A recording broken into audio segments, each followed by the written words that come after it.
is no decision. The first case I dealt with 5 years ago, they were stuck for 2.5 years because there were 5 members of the family and each one had vetoed one way forward, so therefore there was no way forward. And their unanimity was defined as everybody has a veto. And when they figured out that what they actually were doing in the name of consensus was to give everybody a veto on everybody and figure out who can blackmail the group better, it was a big eye-opener to them. And they cleaned up everything from the moment they got that clarity that not everything is a life and death decision. Some things require everybody's approval, but most of life can actually go on, with majority, with consensus, with different types of decision making.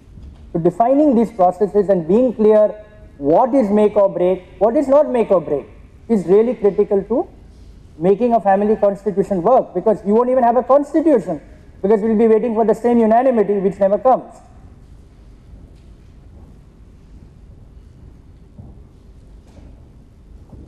Managing differences and resolving conflict is the subject of Sandeep Parekh's speech, so I'm going to not talk much on that, but just to say that managing differences is an obvious part of the processes that need to be defined. That when we have difference of opinion, what are we going to do? Sometimes families figure out that this is too newfangled an idea, and if Mr. Shah had not met us, maybe life would have been simpler. In which case they say, we'll have a constitution, we'll review it time and again.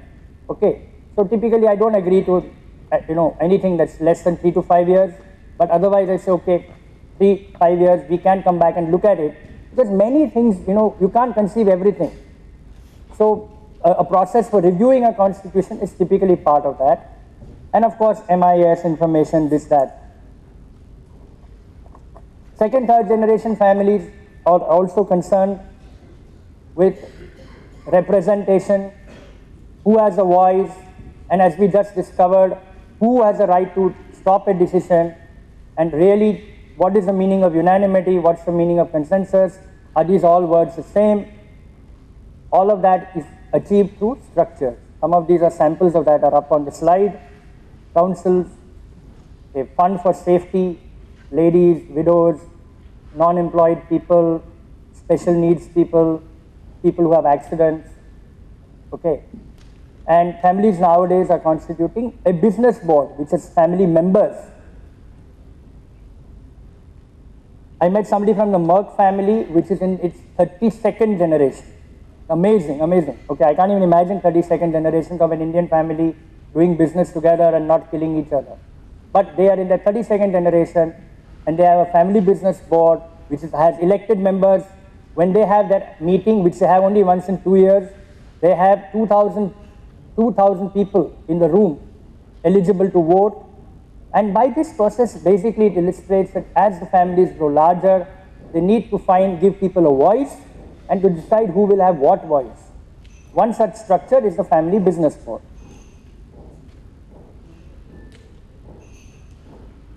As the Murugappa group has taught us, the important part of family is family.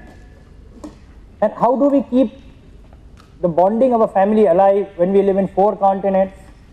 How do we keep it alive when people are in different age groups?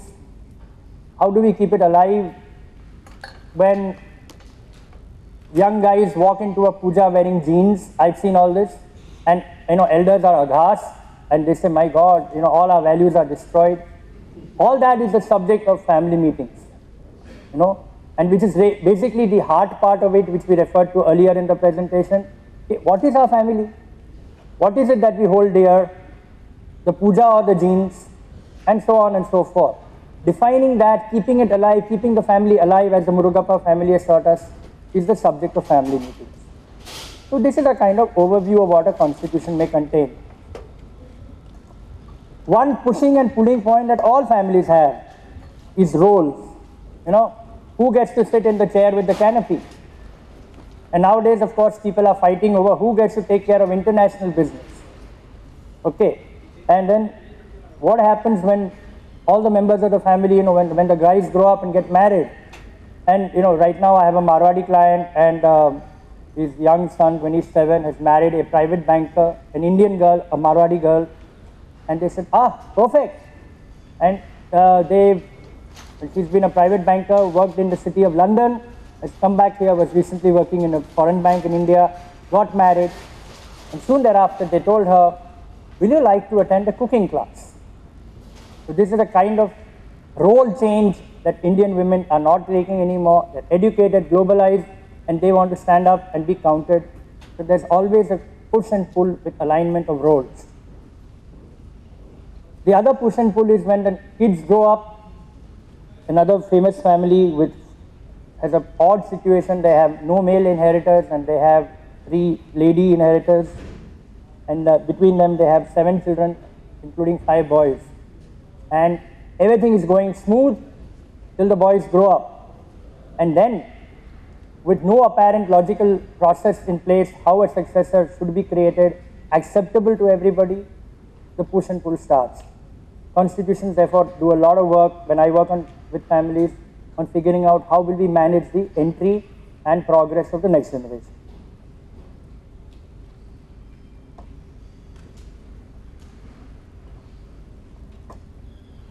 Easily one of the great obsessions of families is developing their next generation, bringing them close to our value system, making them understand the way we do things. And the priority of the next generation often is gone. The priority of the next generation is often to pull dad and uncles in another direction, their inverted commas modern way of doing things. Making this whole thing happen in a way that is productive and nurturing is the subject of next generation development, and definitely a very big focus area in any family concept.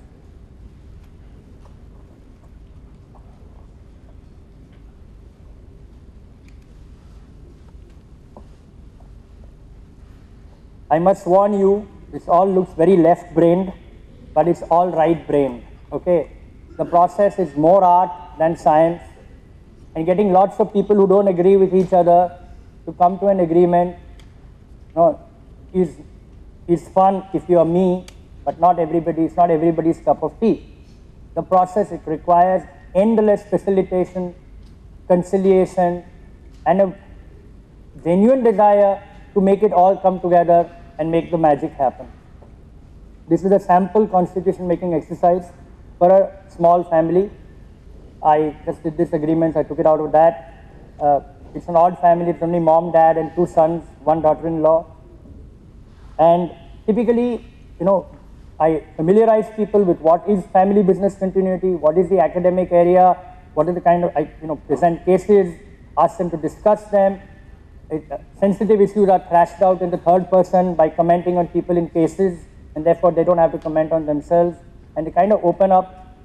And opening up is, believe me, the toughest part of my job, because all of us are very clear, like the chaps in 3 Idiots, that all is well in my family. It's only the neighbors' families which are in trouble, So that I spend a lot of time breaking the ice and making them all comfortable to say, okay, what is it, that you would ideally want? What is it that's missing for you?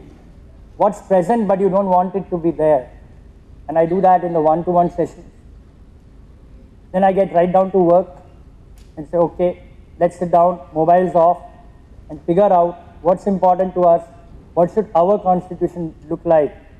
Should it be about institution building, families, unity, shareholders agreements, rights, liabilities, responsibilities. So figuring out what is important to this particular family. And then basically we work on all the policies and structures and whatever, I've told you about. And if, the stars are right and the karma is good, we sign an agreement. Typically, agreements need to be revisited because there are always things which have not been conceived, and no drafting in the world can conceive everything. So I normally do a follow-up maybe a year after.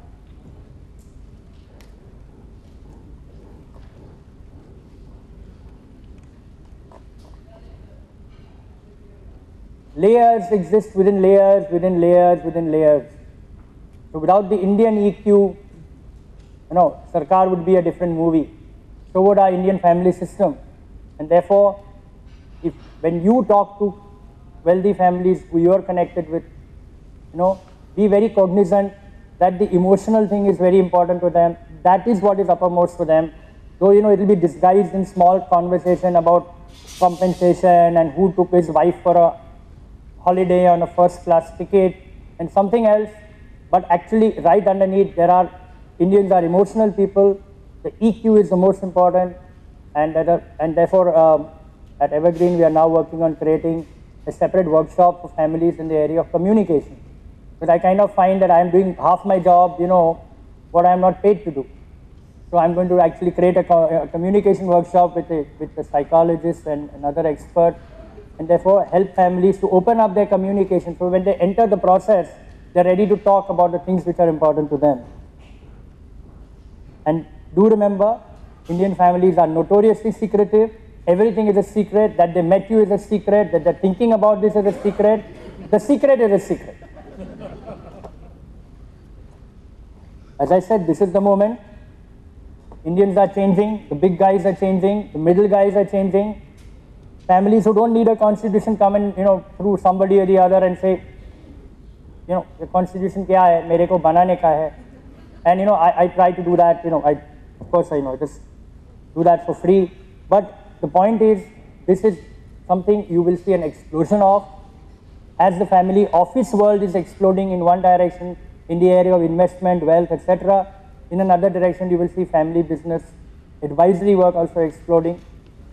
And for all families and for their advisors gathered here, I can say the moment is now. Perhaps it was yesterday, but definitely now. I wish you all the best.